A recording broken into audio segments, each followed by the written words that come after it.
원장님, 그 치아 사이 벌어진 틈을 다시 채우는 방법이 어떤 게 있을까요? 빈 공간을 채우려다 멀쩡한 치아를 깎아내면 그거는 평생 되돌릴 수가 없습니다. 치아 손상 없이 틈만 감쪽같이 채우는 방법이 있는데 몰라서 놓치는 분들이 너무 많습니다. 소중한 내 치아를 지키면서 예뻐지는 가장 현명한 방법 딱 정해드리겠습니다. 크게 보면 틈을 직접 떼우는 방법이 있고요, 예쁘게 무언가를 붙이는 방법이 있고요, 그 다음에 치아를 움직여서 닫는 방법이 있습니다. 이걸 조금 더 전문적으로 말씀드리면 첫 번째로는 가장 간단한 레진 치료, 두 번째로는 친밀성을 극대화하는 라미네이트, 세 번째로는 요즘 많이 하시는 치아 삭제 없이 치아에다가 세라믹을 접착시키는 무삭제 라미네이트 같은 방법이 있고요, 네 번째로는 틈이 너무 넓거나 치열 자체가 문제라면 교정 치료를 통해서 그 틈을 닫을 수도 있습니다.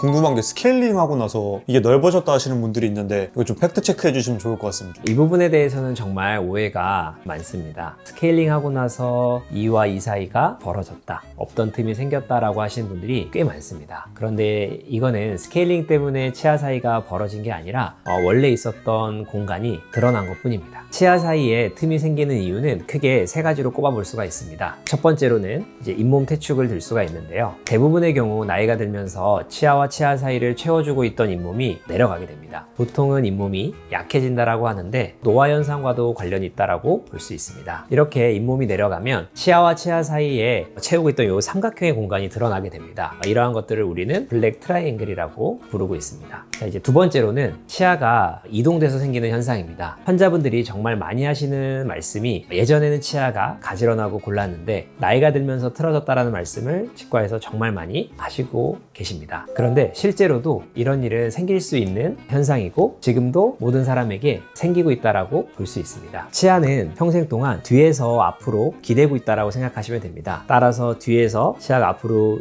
밀고 있으면 앞에 있는 치아들은 밀리는 현상이 있게 되는데요, 양쪽에서 동시에 진행이 되게 되면 양쪽이 만나는 앞니 부분에서 힘이 모이게 됩니다. 따라서 이 앞니가 틀어지는 경우가 많이 생기게 되는데요, 이렇게 틀어지면서 치아 사이에 공간이 생기는 경우가 있습니다. 세 번째로는 이제 치석 제거 후에 생기는 착시 효과입니다. 스케일링으로 붙어 있었던 치석을 제거하면 그 자리가 비어 보이니까 마치 틈이 커진 것처럼 느껴지시는 경우가 있습니다. 즉 스케일링이 원인이 아니라 이미 진행된 잇몸 손상이 치석 때문에 보이지 않다가 이제 잇몸이 보인다라고 보시면 될 것 같습니다. 따라서 스케일링은 오히려 틈을 예방하는 치료라고 보셔야 합니다. 치석이 쌓이면 잇몸은 내려가게 되고 결국엔 그 치석을 제거해도 잇몸은 다시 올라오지 않기 때문에 그 틈은 더 커질 수밖에 없습니다. 정리하면 스케일링 때문에 틈이 벌어졌다라는 말은 오해입니다. 실제로는 스케일링을 하지 않고 치석을 방치했을 때 이미 치아가 벌어져 버린 상태인 경우가 많습니다. 원장님, 그러면 아까 이제 말씀해 주셨던 레진, 라미네이트, 무삭제 라미네이트, 이게 각각 어떤 차이점이 좀 있을까요? 이 세 가지 중에 뭐가 좋은지 정말 많이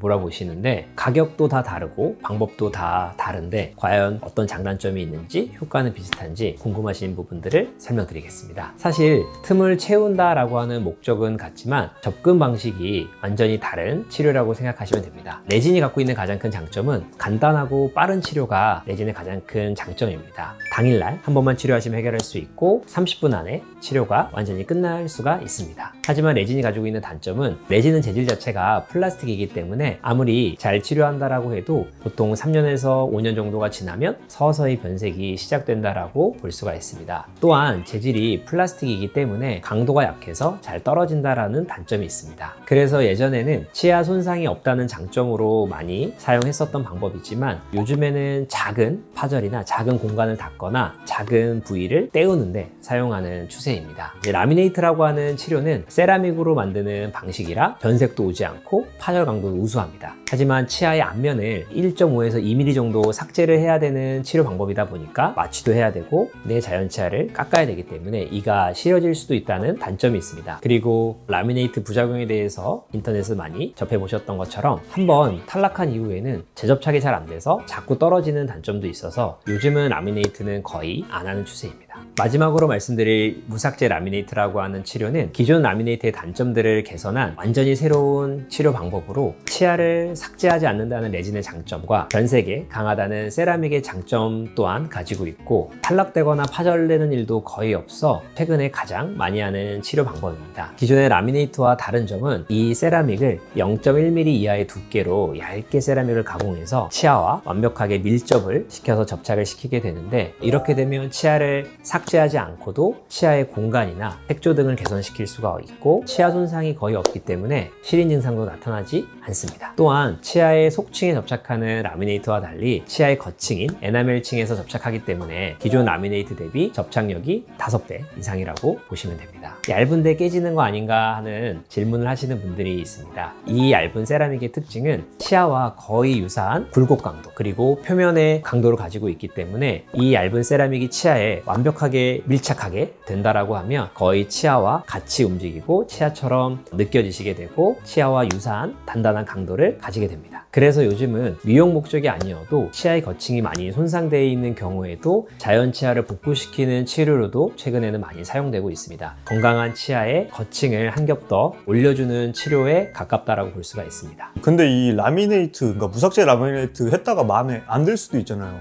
이걸 좀 미리 한번 뭔가 시뮬레이션으로 볼 수가 없을까요?